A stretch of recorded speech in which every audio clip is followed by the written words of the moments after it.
My name is Shelley Horton. I'm 28 years old, and for a long time, I believed my family was the kind of story people envied, stable, close-knit, predictable in all the ways that make you feel safe. I used to think my childhood memories were proof of that Sunday dinners, Disney vacations, crowded holidays with too much food and too many voices. Now I know those memories were real, but they were not the whole truth. And here's how my story begins.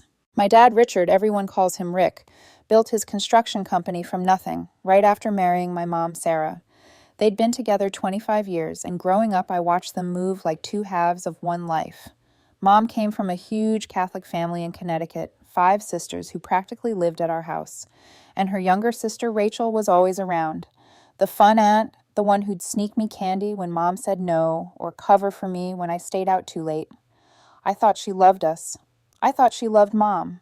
I didn't know that love could rot underneath the surface long before you see it. Back then, we lived in a comfortable house in Lexington.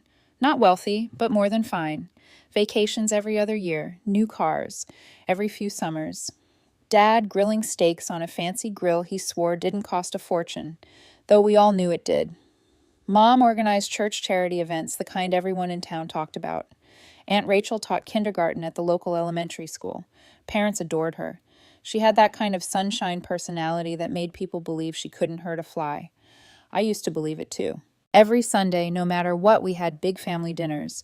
If you weren't sick or in the hospital, you showed up. Dad manned the grill, Mom made her roast chicken, and each aunt brought her signature dish. Rachel's mac and cheese was legendary, creamy, golden, crispy on top. Everyone fought over it. Those dinners felt like tradition, like safety, like the world couldn't crumble as long as we all sat at the same table. But even on the best Sundays, there were cracks I didn't recognize yet. 6 months before everything blew up, my cousin Tommy, Rachel's son, made a joke about how his mom was texting someone nonstop these days. Rachel laughed it off and said it was work-related. But she snatched her phone from him so fast it made everyone blink. Dad immediately knocked over his drink, muttered something, and changed the subject. At the time, I didn't think twice. Now I look back and realize the truth was sitting right in front of us, almost daring us to see it. The day everything shattered is burned into my memory with painful clarity. It was Memorial Day, our annual barbecue, a huge event where neighbors wandered in and out, kids ran around the yard, music played loud enough for people 3 houses over to hear. That morning, Dad was off. He kept walking away to take work calls, glancing at his phone like it was telling him secrets, which made 0 sense. Nobody does construction work on Memorial Day. Rachel was late. That alone was strange. She was usually at our place before anyone else helping Mom set up. When she finally arrived, she looked flustered, muttering about traffic on a day when traffic simply didn't exist in our neighborhood. She put her phone down on the patio table to help bring out more food. And that was all it took. Tommy, who was 16, reached for what he thought was his own phone. Same blue iPhone case. He wanted to show his girlfriend a TikTok. But when he unlocked it, he froze. His face drained of color. His hands started shaking. And then he began shouting Rachel's name like she'd done something unforgivable. Because she had. He held the phone up and started reading, out loud, to everyone. Messages between my dad and Aunt Rachel. Hundreds of them. Explicit, intimate, horrifying. Photos, plans, conversations about being meant for each other, about telling everyone, soon, about moving toward a new life together. When I tell you the world went quiet, I mean it. It was like the backyard dropped into a void. People stared. Aunts cried.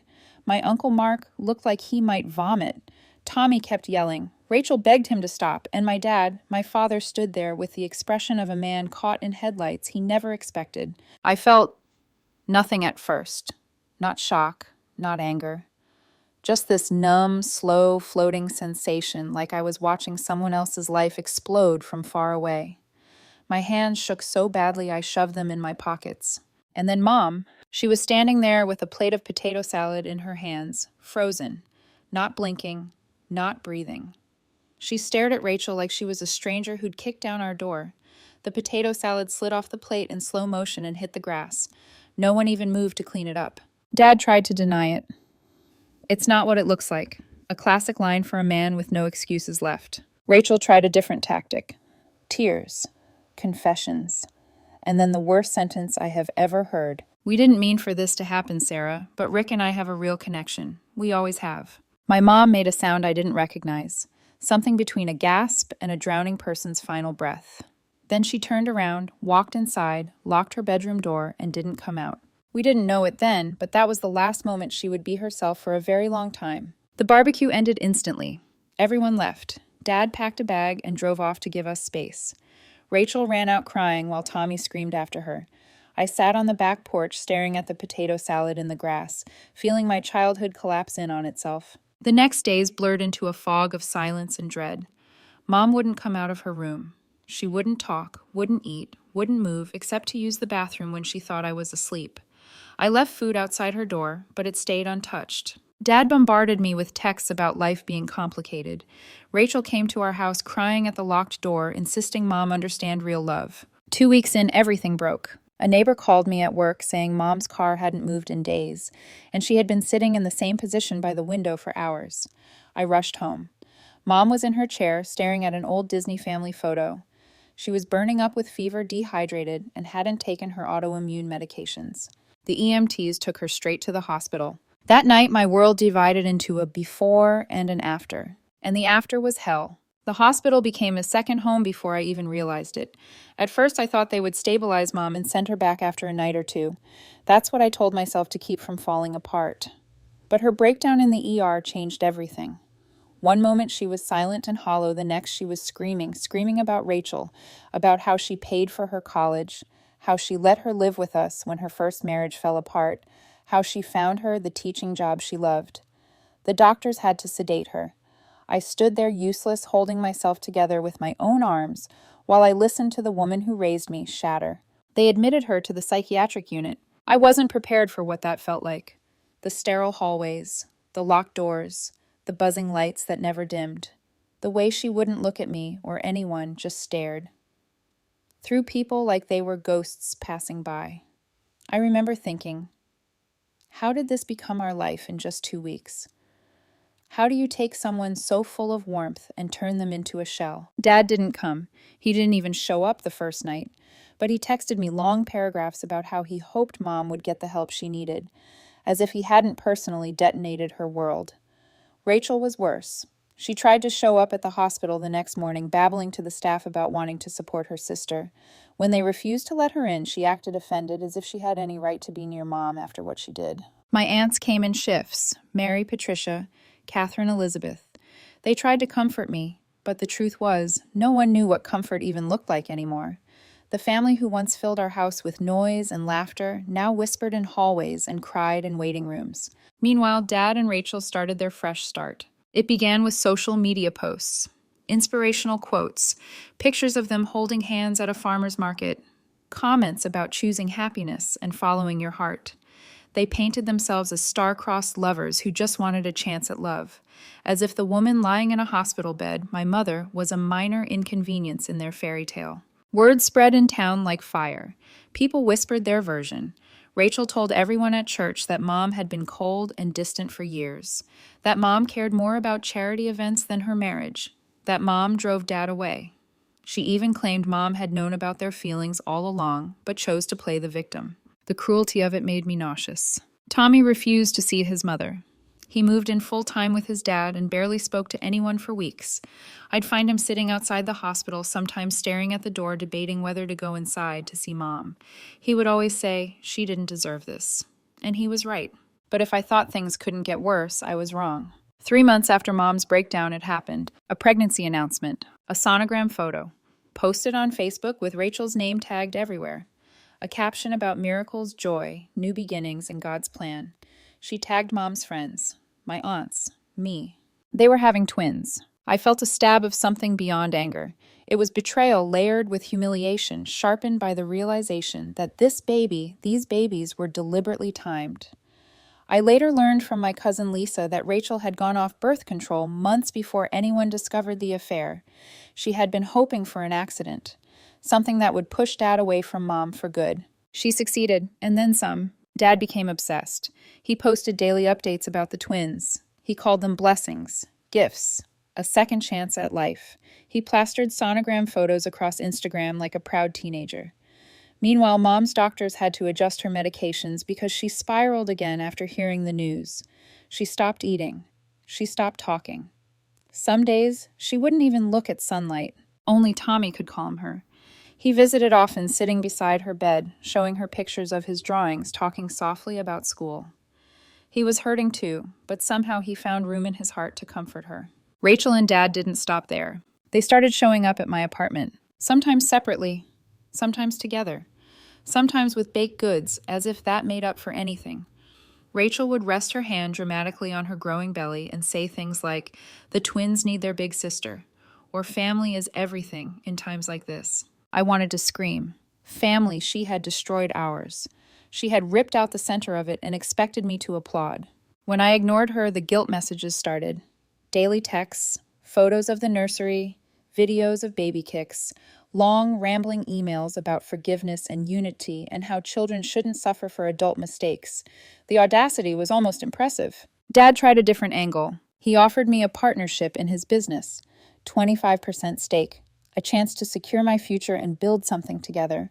But the price of that future, helping them raise the twins, 3 days a week, so they could focus on expanding the company. He didn't understand that every time he said the word twins, it felt like a knife twisting. People at church started approaching me too. Some genuinely thought they were helping. Others were parroting Rachel's narrative. They told me about forgiveness, healing, family responsibilities. One woman even said children are divine gifts meant to soften hardened hearts. I had to switch grocery stores just to avoid running into them. But the moment that broke something inside me happened at my job. Rachel showed up in the lobby with her belly huge and round and her eyes full of tears, manufactured or real. I still don't know. She sobbed about how she needed help, how she was overwhelmed, how Dad was so busy. The receptionist looked at me with pity. My coworkers stared. I felt raw, exposed, humiliated. I asked her to leave. She refused. She kept crying louder, insisting the babies need you. I almost lost it right there. By the time the twins were born, Emma and Ethan, I was emotionally numb. Rachel sent daily photos of them, videos, updates, captions like missing their big sister or waiting for Aunt Shelley to meet them. I felt sick every time I saw her name. But the worst part wasn't the manipulation. It was the way they truly believed that I owed them something, that I was supposed to step into their fantasy life, that I could pretend Mom wasn't lying in a hospital, relearning how to hold herself together. It was then, in that numb, exhausted haze, that I finally looked at Dad's business again. Not because I was planning revenge. Not because of the twins. But because I needed something, anything to focus on that wasn't pain. I had no idea what I was about to uncover. I didn't open Dad's business files expecting to find anything life-altering. I wasn't hunting for a weapon. I wasn't plotting revenge. I wasn't trying to burn their world to ashes, even though they had reduced mine to rubble. I just needed a place to put my mind, a distraction, something technical, something that didn't involve hospitals or babies or broken families. But the moment I opened the company drive, staring at folders I hadn't looked at since college, something inside me shifted. Things didn't match. Not just a few things, everything. Missing invoices, duplicate payments, expenses that made no sense, subcontractor names I had never heard of, and numbers. Numbers that didn't add up no matter how many times I recalculated. I told myself I was imagining it, that grief was making me paranoid, that I was looking for flaws because I needed somewhere to place my anger. But the deeper I dug, the more impossible it became to deny what I was seeing. Dad wasn't just sloppy. He was hiding things. Big things. I remembered helping him with basic bookkeeping during college summers, scanning receipts, entering vendor payments, reconciling statements. Back then, I never looked closely. I typed whatever he gave me. I didn't question why some checks were handwritten instead of digital, or why certain vendors had P.O. boxes instead of real addresses. I chalked it up to construction quirks. But now with my eyes open, the truth hit differently. The invoices were bloated orders for materials that no project would ever require. Lumber, drywall, metal piping, insulation quantities so inflated it was like someone had multiplied everything by 3, maybe 4. And the subcontractors, they didn't exist. No websites, no records, no business registrations. Fake names, fake companies, shells. My heart pounded as I clicked through statements. Payments to those fake companies funneled out of Dad's main account, then vanished into other accounts. Some local, some offshore, some under names too generic to trace. Then I found emails, buried threads between Dad and a man named Steve, a supplier. I vaguely remembered seeing around the office years ago. Their messages were coded, but obvious enough if you read between the lines. Running it through the usual channels. Clean paperwork. Cash only. Don't ask questions. Make sure the inspector gets his cut. I sat back in my chair, staring at the words like they were written in fire. Dad was laundering money. Dad was underreporting income. Dad was paying undocumented workers illegally, pocketing the difference. Dad was bribing inspectors. Dad was creating fake companies to hide profits. Dad, a man who lectured me my whole life about morals, about doing the right thing, about consequences, was running a multi-million-dollar fraud operation. My mouth went dry. And then I found something worse. A spreadsheet, hidden in a folder labeled Project Archives, a name boring enough that most people would never look. At first glance, it looked like normal bookkeeping, but one column was titled Real Total, another titled Reported Total. The difference? Millions. My hands trembled as I scrolled through year after year numbers, climbing amounts, doubling, transfers, jumping from tens of thousands to hundreds of thousands. The fraud didn't just exist, it had been growing, expanding, accelerating. And the most horrifying part, the spike in hidden income time-stamped perfectly with the start of Dad's affair with Rachel. It was like watching the corruption take physical form. A timeline of betrayal, financial and emotional building, side by side. I don't know how long I stared at that spreadsheet. Minutes, hours. It felt like time stopped. All I could hear was the low hum of my apartment fridge and the echo of my own heartbeat loud and hollow in my ears. I clicked again. Another file, more emails. This time from Rachel. She had been involved. Not just romantically, not just emotionally. She participated. I found emails where she helped create new bank accounts, advised on transfer schedules, asked questions about routing funds and keeping everything aligned. She had sent herself checks from the company with memos like consulting services, though she had never consulted on anything related to construction. She had used company money for hotels, vacations, jewelry, for fertility treatments. I covered my face with both hands. The twins weren't just the product of an affair. They were funded by stolen money. Money taken from workers, clients, suppliers, the IRS, everyone. I felt sick, angry, then numb again. And while I was discovering all of this, Rachel kept texting me pictures of Emma and Ethan. Videos. Happy little moments. Messages dripping with manipulation. We're a family now. They need you. You're their big sister. Don't punish innocent children. We can make a new start. Mom would want you to be involved. Mom, who was lying in a psychiatric ward, heavily medicated, barely eating, barely functioning. I wanted to throw my phone across the room. My laptop screen glowed through the dim apartment, illuminating the chaos I had uncovered. And as I stared at the evidence, a terrible realization took root. They destroyed my family. They destroyed my mother. And they expected me to help raise the children of that destruction. I hadn't planned anything, not yet. But the knowledge inside me was heavy radioactive, impossible to ignore. Still, I didn't make my move. Not until the day Rachel showed up again. It was too early for anyone to knock unless something was wrong. I opened the door, groggy, expecting a neighbor or a delivery. Instead, Rachel pushed past me, her arms full, her hair a tangled mess. The twins were screaming in stereo, one on each hip. She didn't ask to come in. She just barged forward like she owned the place. "Oh, thank God, Shelley," she sobbed, dropping onto my couch like she might collapse through the cushions. "The nanny quit. No notice. And Rick and I have a huge investors meeting. You have to help. Please. You're the only one we can depend on." I stood there, still holding the door open, staring at her. "Rachel," I said slowly, "you need to leave." She blinked like she couldn't process the words. Then she pulled out her phone and called Dad, putting him on speaker before I could stop her. Dad's voice filled my apartment, booming and angry. "Shelley, you're betraying your family. Your mother would be ashamed of you." Something inside me snapped. Not dramatically, not loudly, but cleanly, irreversibly. I walked to my desk, pulled out the external hard drive where I had copied everything, held it up. Rachel froze. Dad went silent. "I know," I said. "All of it. Every lie, every dollar, every fake invoice, every crime." I watched the blood drain from Rachel's face. Dad tried to recover first. "Shelley, you're confused. Running a business is complicated. You don't understand." "You're laundering money," I said. "You're underreporting millions. You bribed inspectors. You used shell companies. You paid people illegally. You hid profits offshore. Dad tried to deny it. Rachel started hyperventilating.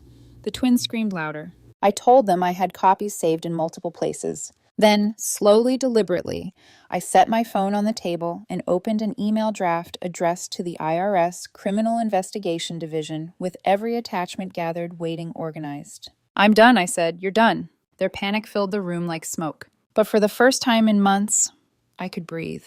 The apartment felt too small for all the noise, the crying twins. Rachel's panicked breathing. Dad's voice on speaker, slipping between anger and desperation. But for the first time since the affair blew up, I wasn't the one drowning. I stood there grounded solid as their chaos crashed against me, like waves breaking on rock. Rachel kept shaking her head, hair stuck to her cheeks, tears smearing her mascara. Shelley, you don't know what you're talking about. Those numbers, those documents, Rick handles all that. You're misinterpreting. I cut her off. Rachel, I have every invoice, every email, every bank statement, every offshore transfer. My voice surprised me, calm, steady, surgical. Please stop lying. It's pathetic. Dad tried a different tactic. His voice softened the guilt-trip tone he'd perfected for years. Shelley, sweetheart, don't do anything rash. You're emotional. I know you're angry about everything that happened, but you're mixing it all together. Business is complicated. Sometimes you have to bend rules to stay afloat. That doesn't make me a criminal. I stared at the phone. Dad, you didn't bend rules. You broke them. Systematically. For years. Silence. Then he switched to anger. If you report this, you'll ruin us all. You'll destroy what's left of our family. A bitter laugh escaped me. What family? The one you set on fire. Rachel flinched. The twins wailed harder, and she bounced them instinctively, her hands trembling. Shelley, please. We're trying to build a life. The twins need stability. You're going to take their father away. You're going to destroy their future. Her voice cracked, and she clutched the babies like shields. I felt a pressure behind my eyes, not tears, just exhaustion. Rachel, I said you and Dad destroyed your own future, not me, and certainly not Mom. Dad's voice boomed. Shelley, you listen to me. If you do this, if you go to the authorities, I swear on my life, you will regret it. I will make sure you never work in Boston again. I will drag you into this mess. I'll tell them you helped, that you participated. There it was, the real him, the man behind the family man facade, the man behind the Sunday dinners, the man who called betrayal love. I didn't look away. Then you should know, I said, lifting my phone, I already drafted the email to the IRS, complete with a timeline showing exactly when I stopped working for you and exactly what I had access to back then. Rachel's head snapped up. You wouldn't. My voice was quiet. Watch me. I hit send. The whoosh of the outbound email notification sounded louder than any scream. Rachel gasped like I had hit her. Dad exploded through the phone, shouting curses, threats, pleas, all tangled together. You stupid girl, you don't understand. You'll go down with us. Shelley, please. I hung up. Then I walked to the door, opened it, and stared at Rachel until she stood. You need to leave. Now. She stumbled out into the hall, sobbing, clutching the twins, her face pale and wet with fear. Please, she whispered, voice cracking. Don't do this. But it was already done. The door clicked shut behind her. I sank onto the floor, back against the wood, adrenaline shaking through my limbs. I didn't cry. I didn't scream. I just sat there breathing, letting the truth settle like dust after an explosion. I had sent the email. There was no turning back. The IRS responded faster than I expected. Within 3 days, I had an email asking to schedule an interview. 2 agents, official language. No nonsense. I contacted a lawyer, the kind who doesn't flinch when you say federal investigation. Dad and Rachel, on the other hand, completely unraveled. Blocked numbers appeared again and again under new names. Emails from fake accounts. Anonymous messages dripping with threats, guilt, blame. Rachel wrote things like, "You're punishing innocent children. The twins did nothing wrong. They need their family. How could you be so cruel?" Dad's messages swung wildly. "You did this. You betrayed us. We can fix this. We can make it right. I'll pay you. Just stop." Then, "You'll regret this. I swear I'll drag you down with me." Their desperation smelled like rot. I forwarded everything to my lawyer. The raid happened 2 weeks later. I wasn't there, but my friend Mike, who works at a coffee shop across from Dad's office, sent me a video. Federal agents in jackets marked IRS CI swarmed the building. Workers were herded outside. Boxes of documents were hauled out, computers unplugged, phones confiscated. Dad stood in the parking lot trying to look calm, still wearing his designer watch and that smug half smirk he saved for important business situations. But the moment the agents opened the company safe, the smirk died. Mike zoomed in on Rachel crying. In the corner of the lot, mascara streaked her hair, a tangled mess, clutching her phone like it held the last shred of her dignity. They towed her car. The shiny one she'd bragged about on Instagram. Meanwhile, investigators discovered far more than what I reported. Shell property companies, renovations paid with stolen funds, kickbacks from suppliers, fake payroll for non-existent employees, cash envelopes passed under tables. The whole operation was a rotting empire, but the moment that shook our entire family happened 3 days later. Dad, Rachel, and the twins were arrested at Logan Airport. Yes, they tried to flee. Booked on a morning flight to Mexico. They didn't even try to hide it. 3 suitcases, 2 car seats, passports in hand. Dad kept shouting that it was a business trip. Rachel screamed at the officers to let her hold the twins. People in the terminal filmed everything. By noon, the video was online. By evening, everyone in our town had seen it. Church friends stopped calling. Country club membership revoked. People who once praised Dad crossed the street to avoid us. And Mom didn't know yet. Her doctor said she wasn't ready. Her recovery was fragile. Some truths, he said gently, could shatter her progress. So I waited, visited her, sat with her, talked about anything except the explosion happening outside those hospital walls. For the first time in months, she looked at me one afternoon and smiled. A small smile, weak but real. A smile that said she saw me, that she was beginning to return. I remember walking out of the facility that day with the strange sensation that something had shifted like the first breath after being underwater too long. Justice was coming, and the people who destroyed our family were finally facing the consequences they thought they were too clever to ever encounter. The fallout didn't unfold quietly. It didn't fade into the background or disappear under polite whispers. It exploded loud, relentless, and messy, rippling through every corner of our lives. Once the arrests hit the news, any illusion Dad and Rachel tried to maintain collapsed instantly. People who once smiled at them in church pretended not to know them. Neighbors who previously waved from their porches now shut their blinds.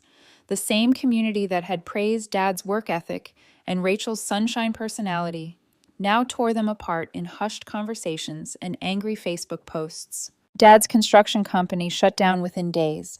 Investigators seized everything: computers, vehicles, tools, inventory. Employees were either shocked, furious, or both.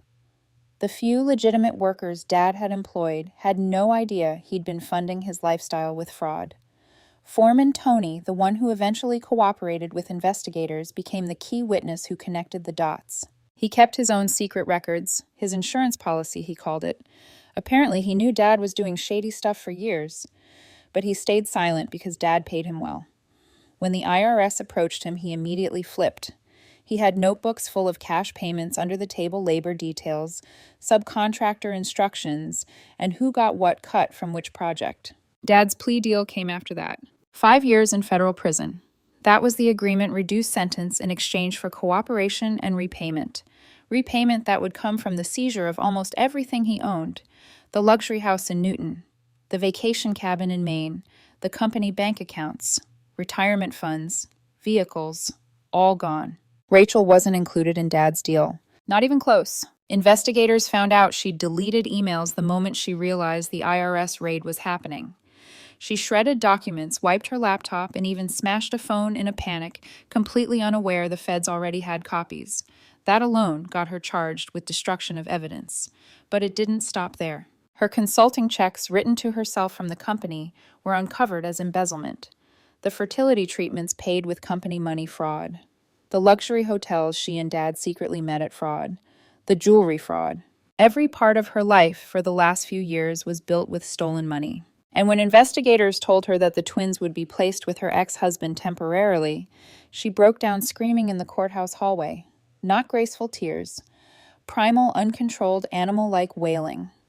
A judge had to order a psychological evaluation before they transported her to county jail. Her ex-husband and his wife Jenny were the only people capable of taking the twins. They already had experience raising a child with her Tommy. And unlike her, they were stable, responsible, loving. The twins adjusted faster than anyone expected. Babies sense tension, but they also adapt quickly. and Jenny was a child psychologist with training on how to help children through trauma. Even though the twins were too young to understand, she made sure they were safe, soothed, and surrounded by calm. Tommy surprisingly bonded with them almost immediately. I'd visit sometimes, and he'd be sitting on the floor with both babies crawling over him like he was a jungle gym. He'd roll his eyes when they drooled on him, but he'd smile too soft and sad and protective. He once whispered to me, "They didn't ask for any of this. They shouldn't pay for their parents' choices." I felt something warm in my chest when he said that. Grief, maybe. Admiration. Hope. I wasn't sure. But not everyone handled the situation with grace. The extended family split into factions. My aunt's mom's sisters were united. They supported Mom, supported me, supported Tommy, and openly condemned Dad and Rachel's actions. But beyond that circle, people chose sides for strange reasons. Some blamed Dad entirely. Some blamed Rachel for everything. Some insisted real families forgive. Some tried to claim Mom should have known. Some said I was cruel for reporting the fraud. Cousin Lisa created a private Facebook group called Family Healing Circle, which quickly turned into a war zone. Rachel somehow gained access, probably through a relative who still pitied her, and immediately posted a 2,000-word rant about betrayal, abandonment, and how everyone had turned their backs on her in her time of need. She claimed the twins were suffering, that her ex-husband and his wife were alienating her babies, that Tommy had rejected his own mother, that I had poisoned everyone against her. She insisted Dad was innocent. She insisted she was innocent. She insisted she was being punished for following her heart. The family members who still felt sorry for her tried to defend her. Others tore her apart. Screenshots leaked everywhere. Her meltdown became a local spectacle. Through all of this, I had to maintain my composure for Mom. Mom was improving, slowly, carefully. The doctors said healing from trauma like hers wasn't linear. There would be days when she seemed fully present, asking about recipes or telling me to check the expiration dates on the milk. Then there were days when she barely spoke, staring out the hospital window as if searching for the version of her life that existed before the betrayal. But overall, she was getting better. I visited every Wednesday and Sunday. She started eating more, started participating in group therapy, started laughing at small things, started remembering who she was before everything shattered. We talked about the hospital garden, about the bird that nested by her window, about books she used to read, about anything except Dad and Rachel. The staff told me my consistency was helping her rebuild her sense of safety. And then, Rachel tried something new. She began calling CPS with fabricated reports. She claimed Jenny and her husband weren't feeding the twins properly, that they were keeping the babies from her, that they weren't letting her video chat, that the twins were developing too slowly, that someone was hurting them. Every report was investigated. Every report was dismissed. She filed more. Her obsession with control had turned into a weapon. Her lawyer tried to bargain for leniency, claimed stress, postpartum depression, trauma, emotional instability. The prosecutor brought out emails showing she had suggested several of Dad's fraudulent strategies years earlier. She hadn't just participated, she'd helped mastermind parts of it. Her case became a tangled mess of charges: fraud, obstruction, destruction of evidence, misuse of company funds, harassment, false CPS reports. And while the legal storm grew, Dad remained in federal custody, quiet, angry, defeated. He sent me several letters I never opened. People in town avoided me. At first, they didn't know whether to treat me as a victim or the one responsible for blowing everything up. But over time, the truth settled. People saw the chaos Dad and Rachel caused. They saw the damage, the manipulation, the lies. And they saw Mom slowly recovering. Healing is a strange thing. It doesn't erase the past. It doesn't ask permission. It simply arrives in small moments, eating a full meal, smiling at an old photo, asking about the weather. And those moments build into something like hope. But hope is fragile, and the story wasn't finished yet. Dad had another hearing scheduled. Investigators uncovered even more financial crimes, some reaching back years earlier than anyone suspected. The hearing would determine an extended sentence. But that day never came. Something darker was waiting for all of us. Dad's hearing was supposed to be routine, another procedural step in a long legal process. I wasn't planning to attend.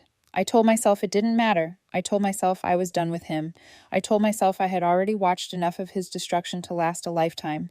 But when the prosecutor called my lawyer to inform him the hearing had been postponed, his voice had an edge that made my stomach tighten. 3 days later, everything changed. I woke to pounding on my door.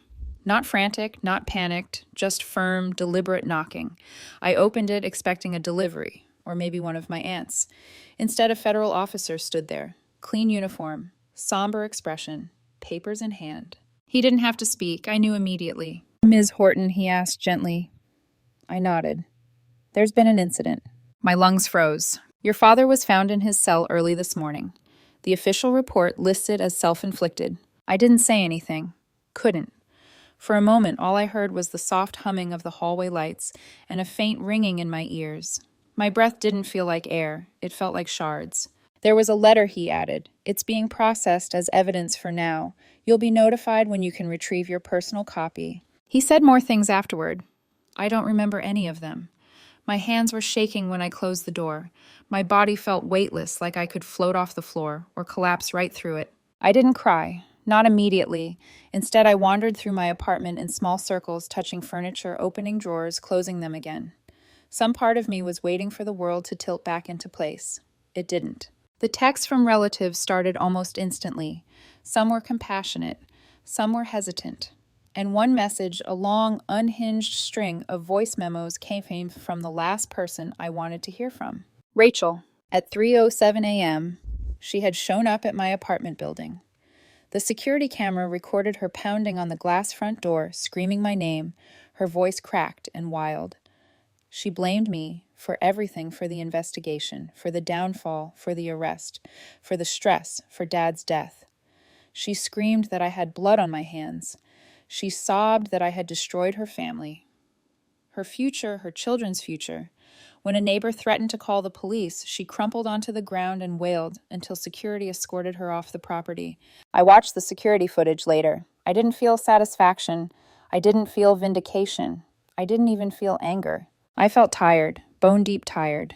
The kind of tired that comes from carrying too much for too long. I visited Mom the next morning.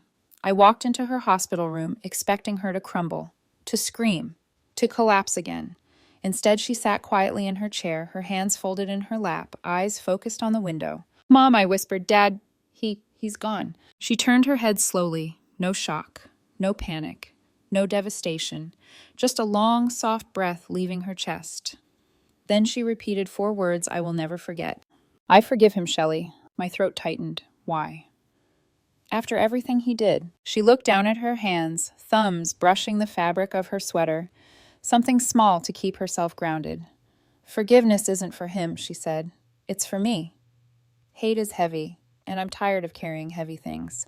Her voice was steady, stronger than I had heard it in months. Her doctor later told me this was a good sign, an important turning point. Accepting reality without collapsing under it, releasing anger to make space for rebuilding. I didn't know whether to admire her or cry for her, maybe both. Meanwhile, Rachel spiraled. Her lawyer tried to use Dad's death as leverage, painting her as a grieving partner who had lost the father of her children, arguing for reduced charges due to emotional trauma. But prosecutors weren't moved. They had emails, dozens, showing that she wasn't just participating in Dad's schemes. She had helped design some of them. She had been heavily involved long before the affair was exposed. She had asked how to mask transfers, how to reroute funds, how to move money quietly. The woman who presented herself as a naive, overwhelmed schoolteacher wasn't naive at all. The court rejected her plea negotiation. She was looking at multiple years, 2 to 3 minimum, possibly more, if additional financial charges stuck. Her breakdowns became frequent. Her attorney filed mental health assessments. She manipulated relatives for sympathy. She claimed the twins were being held hostage by her ex-husband. She blamed the investigators, the church, my aunts, me, everyone except herself. Meanwhile, the twins were thriving. When I visited Jenny and her husband, the house felt warm in a way our old house hadn't in years. Toys everywhere. Laundry folded on the couch. Baby laughter echoing down the hallway. The twins were chubby and smiley, their world revolving around soft blankets, bottles, and hugs. Tommy was more patient with them than I expected, helping with feedings, making faces that made them squeal, even rocking them to sleep. Jenny told me kids know love. They know safety. That's all they need right now. I believed her. One afternoon, Tommy approached me quietly as I watched the twins nap. "You did the right thing," he said, "even if it feels awful." I didn't answer, because he was right, and it did feel awful. Justice isn't clean. It isn't satisfying. It isn't wrapped in a bow. Sometimes justice looks like broken pieces scattered everywhere, and you're left wondering whether picking them up is even possible. Mom's progress continued. She joined more group sessions, began physical activities again, started smiling with her whole face instead of just her mouth. She talked about gardening, about maybe going back to church someday when she was ready, about visiting the ocean again. She was planning for a future. It had been so long since any of us looked beyond the next day. Her doctor scheduled a meeting with me and Mom's sisters. With continued improvement, he said we're preparing for the possibility of her returning home in the coming months. Home. The word felt both terrifying and hopeful. Could she really return to the place where everything fell apart? Could she reclaim it? Could we build something new in the ashes of what Rachel and Dad destroyed? Maybe. Healing. I've learned is not a return to who you were. It's the creation of someone new, someone stronger, because they survived. I stood outside the psychiatric hospital one evening, the sky washed in pale orange, thinking about everything we'd lived through. Dad's lies, Rachel's cruelty, the affair, the twins, the fraud, the arrests, the betrayal, the breakdown, the recovery, the death. I realized I wasn't the same woman who watched potato salad fall onto the grass at a Memorial Day barbecue months ago. I wasn't the daughter caught in the blast radius of other people's choices. I was someone who stood up, someone who protected her mother, someone who refused to be manipulated, someone who demanded consequences where there had been none. Some bridges once burned stay ashes forever, and maybe that's for the best. Mom will heal. Tommy will heal. The twins will grow up safe. And me, I'm learning to breathe again, to exist without guilt, to rebuild without fear, to understand that letting the truth come out wasn't cruelty, it was survival. This story doesn't end with forgiveness or reconciliation. It ends with clarity. And with a quiet, powerful truth, sometimes you have to burn down the lies to save the people you love.